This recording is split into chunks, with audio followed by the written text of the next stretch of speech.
Hi everyone, I'm Julie Levy and I'm an intern working on Epidemic with Just Human Productions. Nominations for the 2020 People's Choice Podcast Awards opened on July 1st. To show your support, please go to podcastawards.com and nominate us in the health category. That's podcastawards.com. Thank you.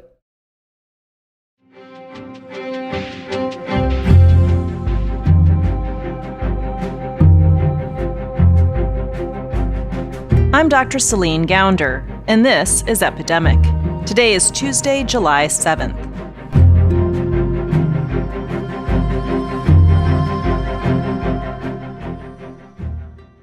Dr. Juanita Mora is a first-generation Mexican-American living in Chicago. My dad was a butcher. My mom a stay-at-home mom. My grandparents were part of the bracero movement, which is they worked the lands here in the United States. And it led me to work really hard and be very involved with the Latino community. Health officials in Chicago reported the city's first COVID case on January 30th. Over the following weeks, Dr. Juanita Mora saw it take its toll on the Latinx community in Chicago. Juanita runs a private allergy and immunology practice, and so she decided to open it up to the community for COVID testing.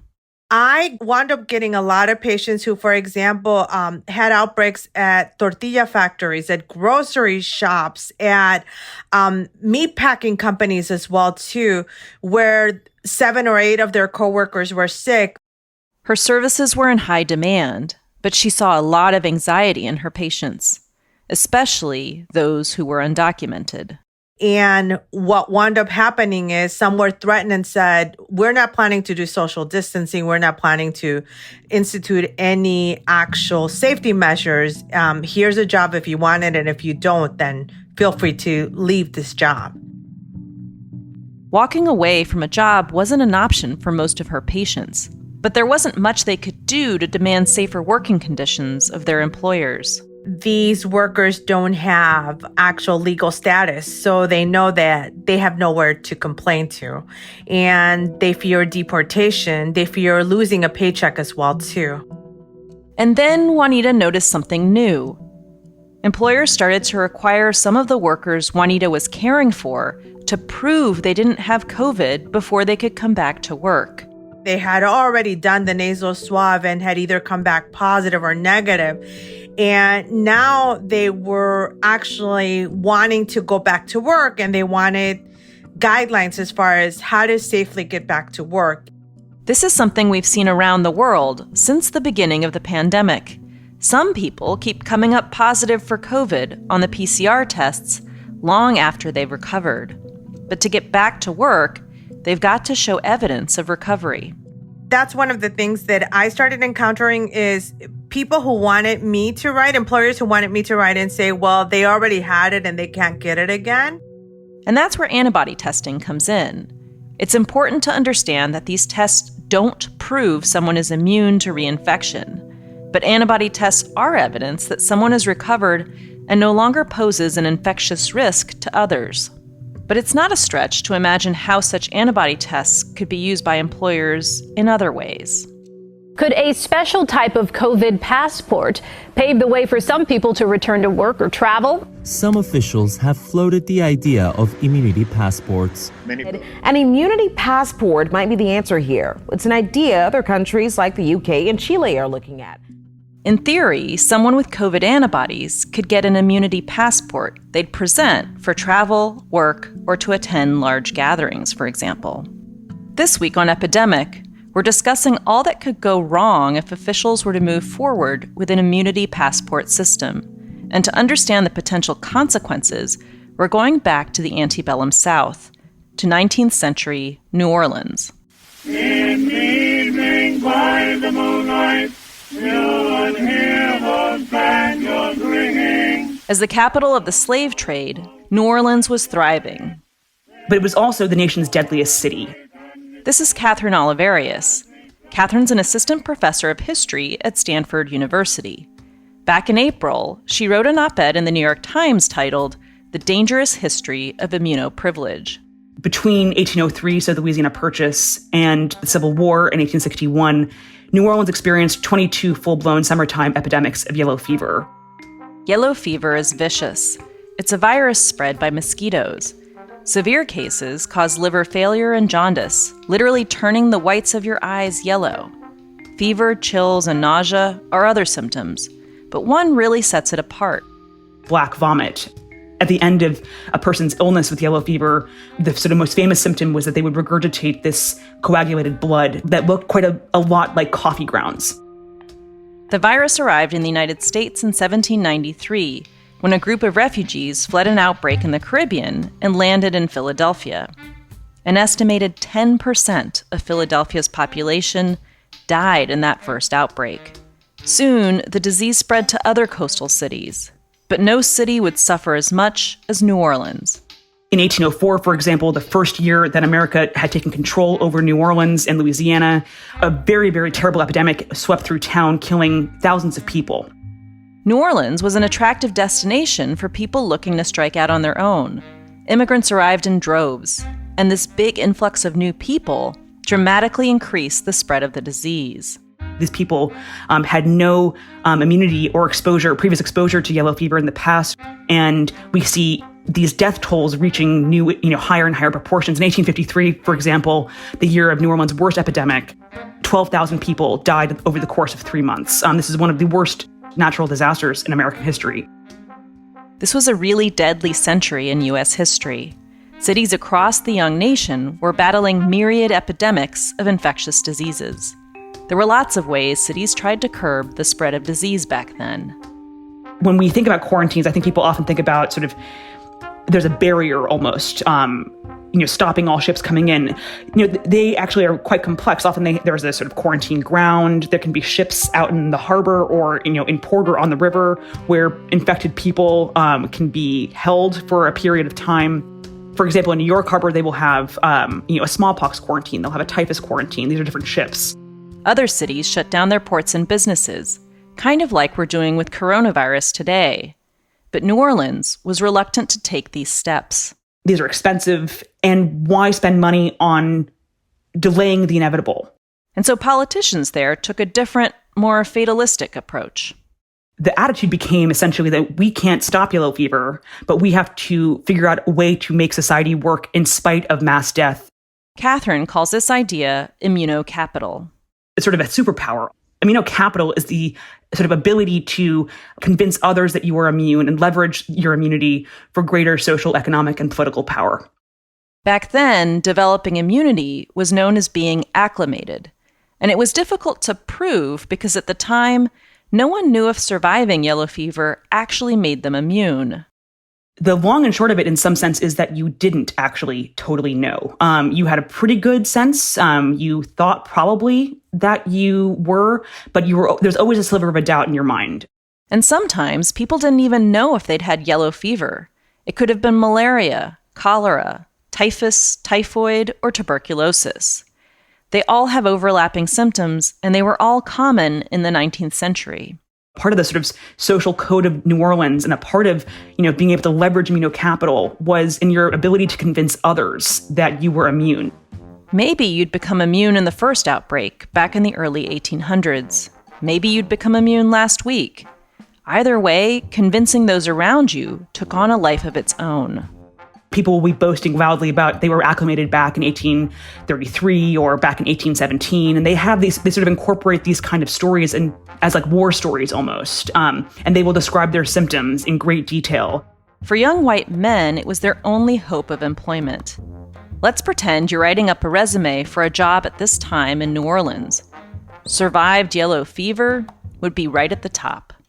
Your most valuable qualification didn't have anything to do with your experience on the job. It was your immunity. Without that, good luck.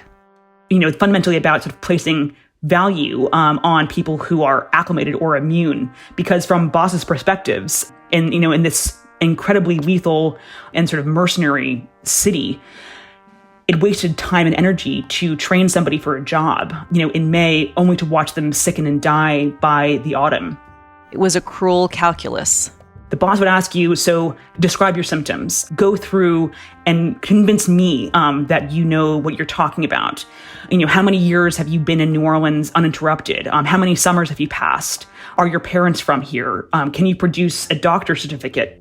If you're unacclimated, you couldn't get a job. It impacted everything else, too.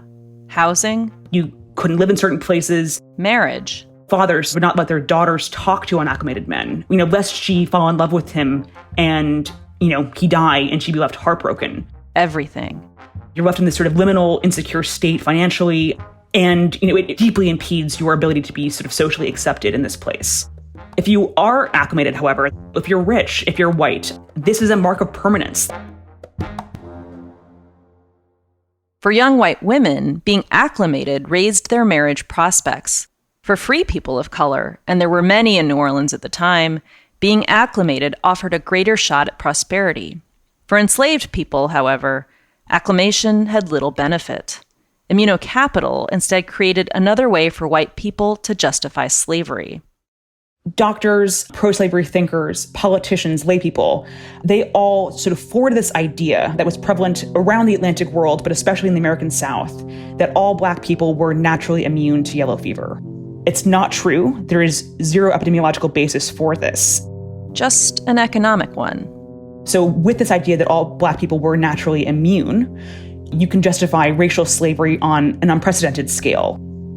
You can say that slavery is natural, even humanitarian, as people said back then, because it kept white people away from spaces and labor that would kill them. White men didn't even buy their own lies. So on the one hand, you have this mythology that all Black people are naturally immune to yellow fever. But in the slave market, no slaveholder would purchase a person without an express guarantee of acclimation. When enslaved people were acclimated, they became significantly more valuable, selling for between 25% and 50% more than unacclimated slaves. Of course, the enslaved person never benefited from their own immunocapital. So, in some sense, Black immunity became white capital in this society.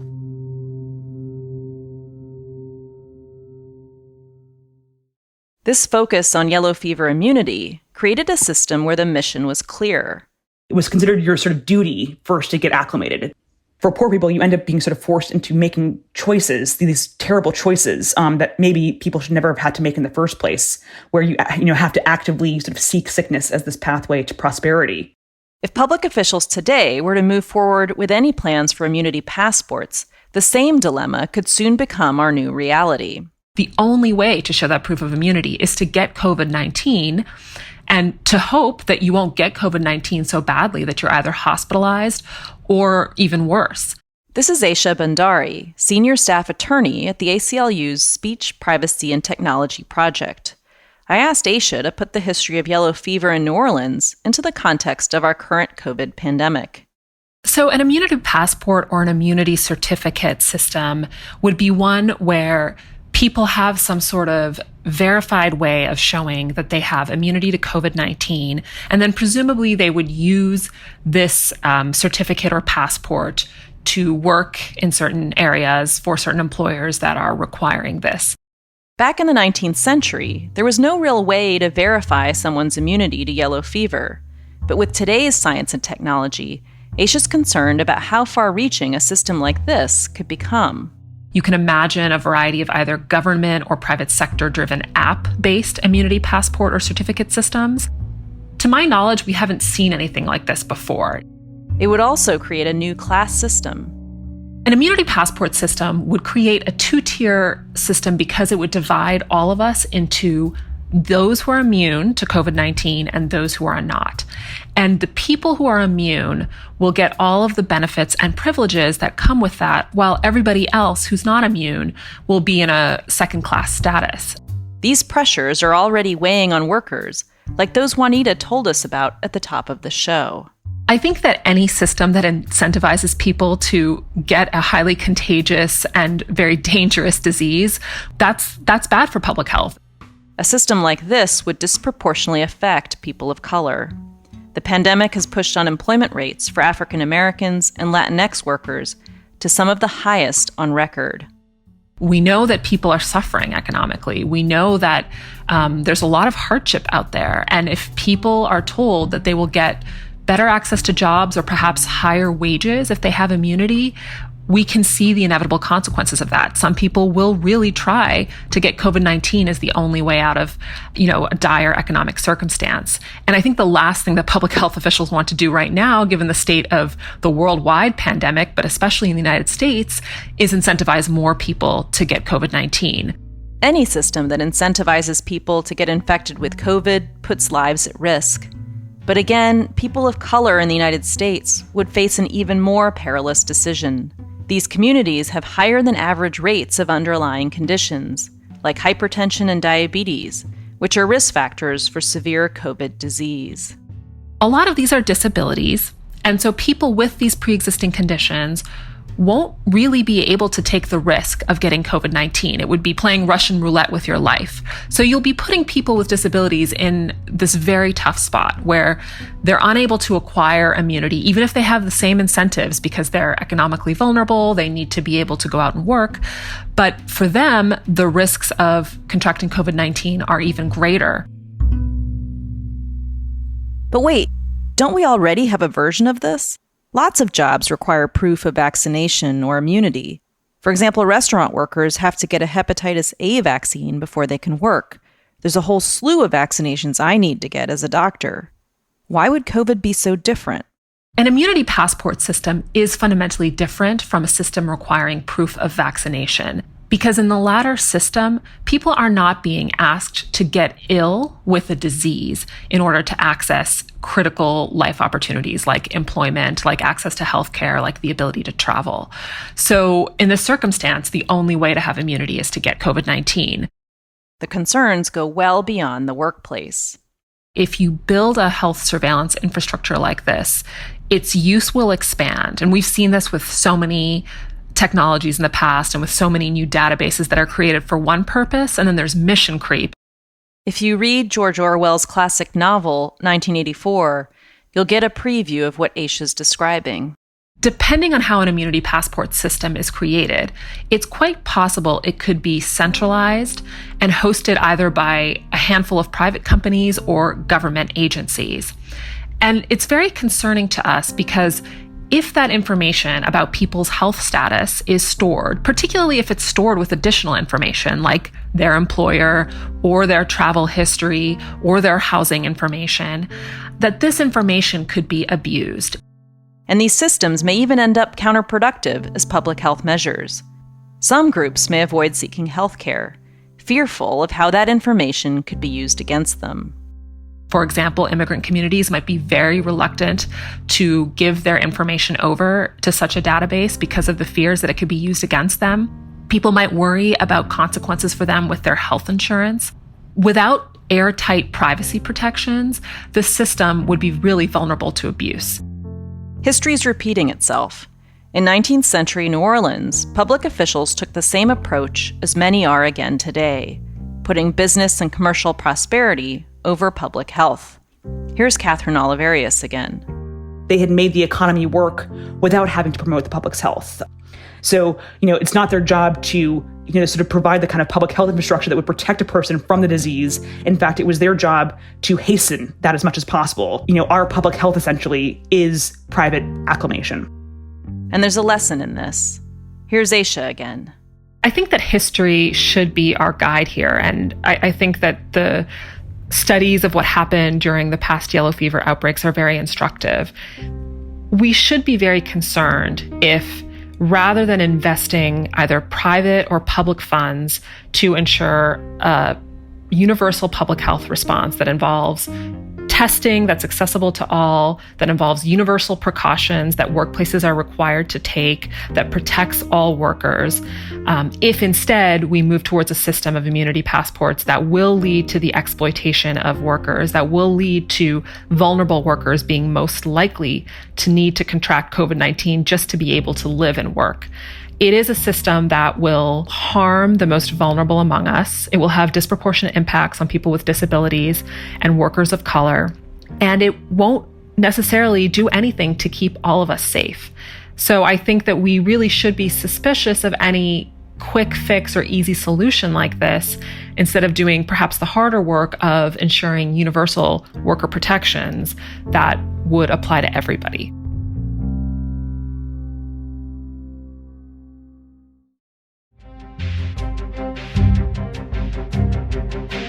Epidemic is brought to you by Just Human Productions. We're funded in part by listeners like you. We're powered and distributed by Simplecast. Today's episode was produced by Zach Dyer, Danielle Elliott, and me. Our music is by the Blue Dot Sessions. Our interns are Sonia Baradwa, Annabelle Chen, and Julie Levy. If you enjoy the show, please tell a friend about it today. And if you haven't already done so, leave us a review on Apple Podcasts. It helps more people find out about the show. You can learn more about this podcast, how to engage with us on social media, and how to support the podcast at epidemic.fm. That's epidemic.fm. Just Human Productions is a 501c3 nonprofit organization, so your donations to support our podcasts are tax deductible. Go to epidemic.fm to make a donation. We release Epidemic twice a week on Tuesdays and Fridays, but producing a podcast costs money. We've got to pay our staff, so please make a donation to help us keep this going. And check out our sister podcast, American Diagnosis. You can find it wherever you listen to podcasts or at americandiagnosis.fm. On American Diagnosis, we cover some of the biggest public health challenges affecting the nation today. In Season 1, we covered youth and mental health. In Season 2, the opioid overdose crisis. And in Season 3, gun violence in America. I'm Dr. Celine Gounder. Thanks for listening to Epidemic.